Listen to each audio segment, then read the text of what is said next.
Well, if I'm honest, I am tired. I'm sleepy. Last night was a night that I woke up with a racing mind. My body was tired, but I woke up thinking thoughts, and my mind was running, and I couldn't go back to sleep. And this has been a struggle for a while, but I've really stumbled upon some things that are helpful when this happens, and even to help our kids when they can't get to sleep.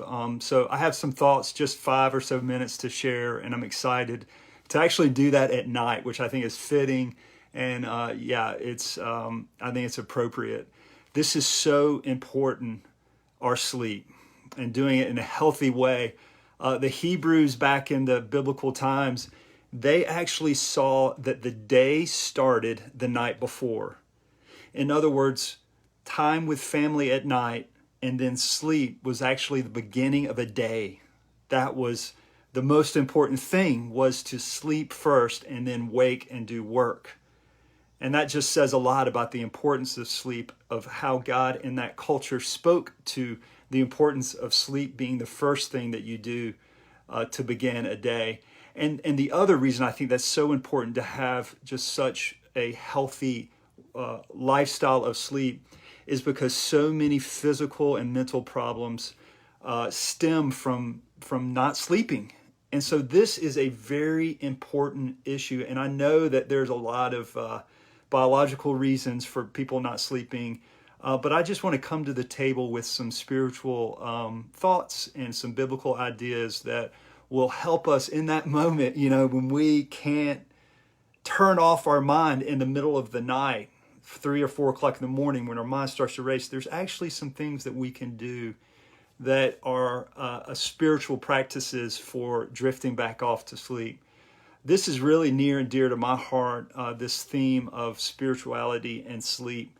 Back in 2011, which was a very difficult year for me personally and for our family. A lot of it had to do with my dad passing away, but I also had an emotional breakdown in 2011. And right around that time, I had experienced panic attacks, and I had never experienced that in the middle of the night. So I would actually wake up, and my heart would be beating, my mind would be racing, and it was a really traumatic experience. And there are other factors to that. I know that. But I think also God says in Psalm 127 that He gives to His beloved in their sleep. And so there's this really important aspect of letting our body and our mind actually rest. And I think instead of ruminating on things and thinking about stresses or worrying about things in the middle of the night, I think we can actually turn this method, this way of meditating, towards truth and towards thinking on holy and helpful thoughts. I come to this, I just wanted to share with you just Psalm 77. Check it out. I'm just going to say a couple of quick comments about this psalm. It's fascinating. And this is a psalm of lament. It's a psalm of struggle. But what one commentator writer, Walter Brueggemann, believes is that this psalm was written in the middle of the night. That this psalm was written in the midst of a godly person who just couldn't go back to sleep, who was really struggling.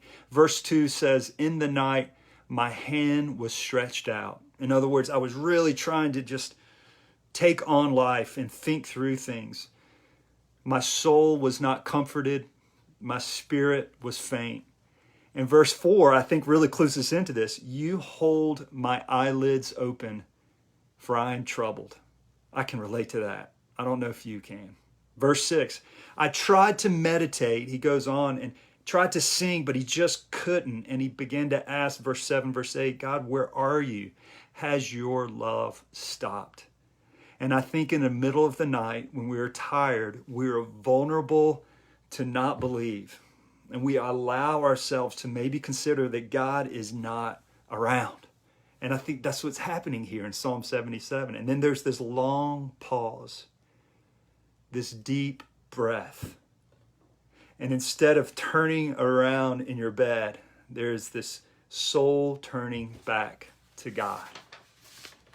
And so there's this shift from self to God. There's this shift from being, I'm my own shepherd and I have to figure out life and I have to make sure I understand everything.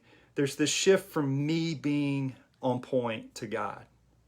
There's this shift from the psalmist being on point and holding life together to God. In verse 11, man, there's this pivot that is really beautiful. I will remember the deeds of the Lord. Yes, I will remember your wonders of old. Now think about all these videos. I'm talking about the biblical imagination, the holy imagination, our visual mind, and how we can really use that for our discipleship. Verse 14 continues, you are the God who works wonders. And it's like this invitation to start to activate your imagination for the sake of rest. And verse 16, so he starts to dive in. He starts to remember. What is remembering? It's recalling the images of the exile story.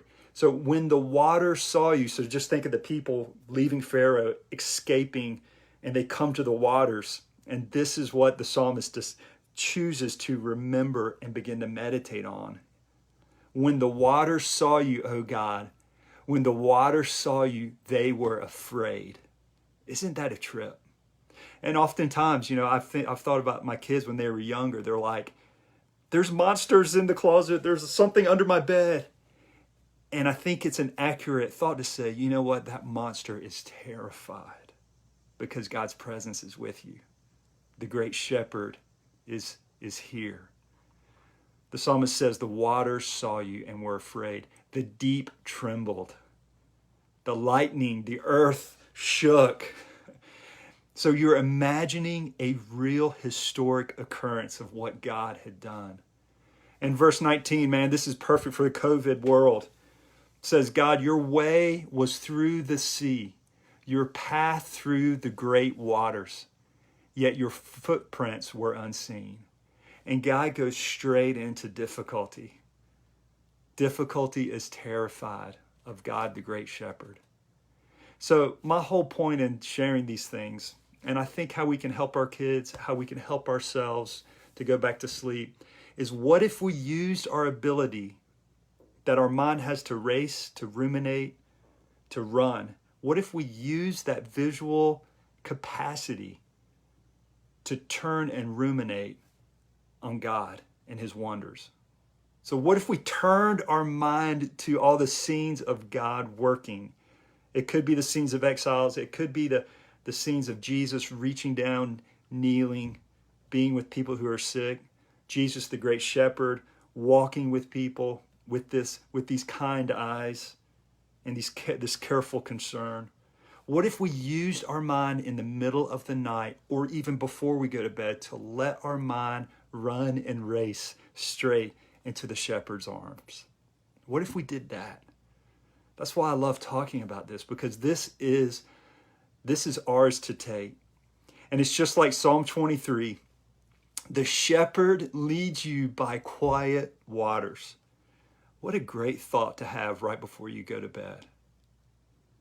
The shepherd has you to lie down, to rest in green pastures.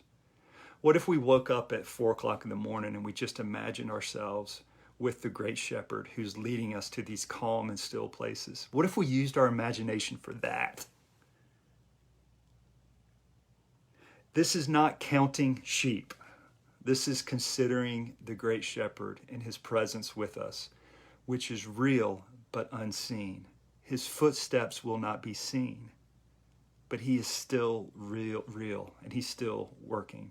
So Walter Brueggemann has this awesome, and I'm done right here, I'm going to finish up, but he has this awesome perspective on Psalm 77, because this verse ended abruptly. The last verse of Psalm 77 says, and you led your people like a flock by the hand of Moses and Aaron. And then boom, that was the end of the psalm. And what Dr. Brueggemann thinks that happens is that the psalmist fell asleep. That right when he acknowledged the shepherd leading and remembered that, and he wrote these, because the psalm ends sort of like in a weird place. he believes the psalmist finally fell back asleep. I love that. So may you use your biblical imagination to retrieve a memory of God working, to see the great shepherd with you, and may you help your children drift off to sleep, and may you be able to fall back asleep. And I hope I can sleep better tonight as well. Thank you for tuning in, and I look forward to the next time.